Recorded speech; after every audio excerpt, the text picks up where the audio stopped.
दोस्तों, national highway 334B के आसपास रहने वालों के लिए अच्छी खबर है।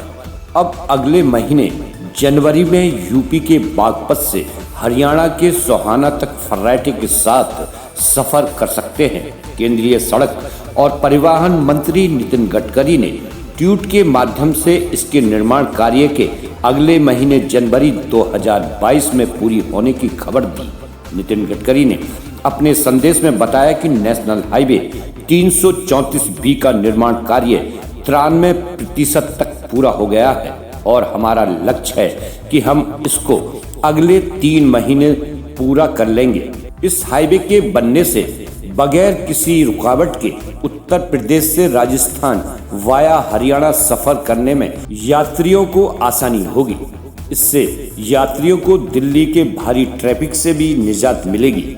इससे शहर में लगने वाला जाम कम होगा। साथ ही इन वाहन चालकों को सफर का अतिरिक्त चक्कर नहीं लगाना पड़ेगा, जबकि अभी बगैर शहर में आए नहीं जाया जा सकता क्योंकि कोई दूसरा रास्ता नहीं है। NHAI द्वारा शहर से गुजरने वाले 2 प्रमुख सड़कों को NHAI में मर्ज किया गया है, जिसके तहत इन दोनों सड़कों पर भारी भरकम धनराशि खर्च करके इनका शुद्धिकरण और चौड़ीकरण का कार्य किया जा रहा है, जिसके तहत NH 324B पर करीब 2,500 करोड़ रुपए खर्च किए जा रहे हैं। इन दोनों की उपयोगिता और बढ़ाने के लिए NHAI द्वारा एक नए मार्ग का निर्माण कार्य किया जा रहा है। NHAI के वरिष्ठ अधिकारी ने बताया कि बड़वासनी नहर के आगे से हाईवे से 334B के लिए नया रोड बनाया जाएगा। इसमें 10 गांव से अधिक की जमीन एक्वायर की गई है। 40 मीटर चौड़ा बाईपास बनेगा, जिससे खरखोंदा और गोहाना की तरफ आवागमन करने वाले लोगों के लिए सुगम रास्ता मिल सकेगा। इसके लिए करीब 150 एकड़ जमीन का अधिग्रहण किया गया है। बड़वासनी से महिला न होकर सीधे रोहट में मिलने वाले इस बाईपास का फायदा बाहरी वाहन चालकों के साथ साथ शहर के लोगों को भी मिलेगा। सबसे खास बात यह है कि इस बाईपास के माध्यम से भारी वाहन शहर में नहीं आएंगे और निकल जाएंगे, जिससे शहर का प्रदूषण स्तर तो सुधरेगा ही, साथ ही शहर में भीड़ भी नहीं लगेगी। इस बाईपास से बड़वासनी, रोहट, मल्हाना, तिहाड़ खुर्द, तिहाड़ कला, ककरोई सहित 20 गांव से अधिक के हजारों लोगों को एक नया रास्ता भी मिलेगा।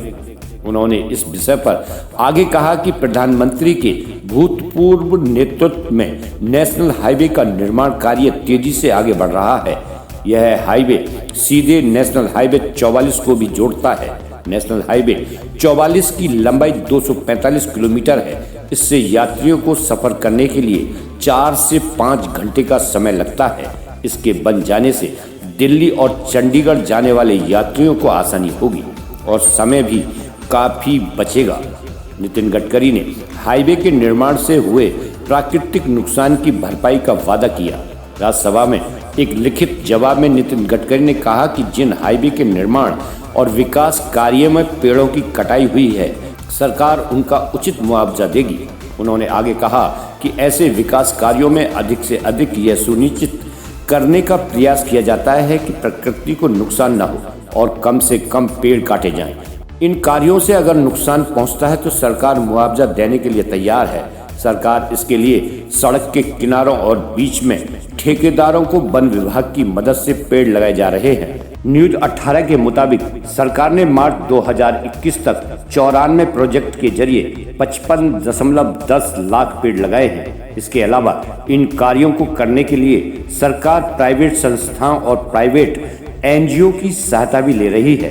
साथ ही फॉरेस्ट डिपार्टमेंट के रोपण को बढ़ावा देने में सरकार सहायता करती है। तो दोस्तों, ये जानकारी आपको पसंद आई होगी। आप अपना प्यार और सहयोग यूं ही बनाए रखें। धन्यवाद।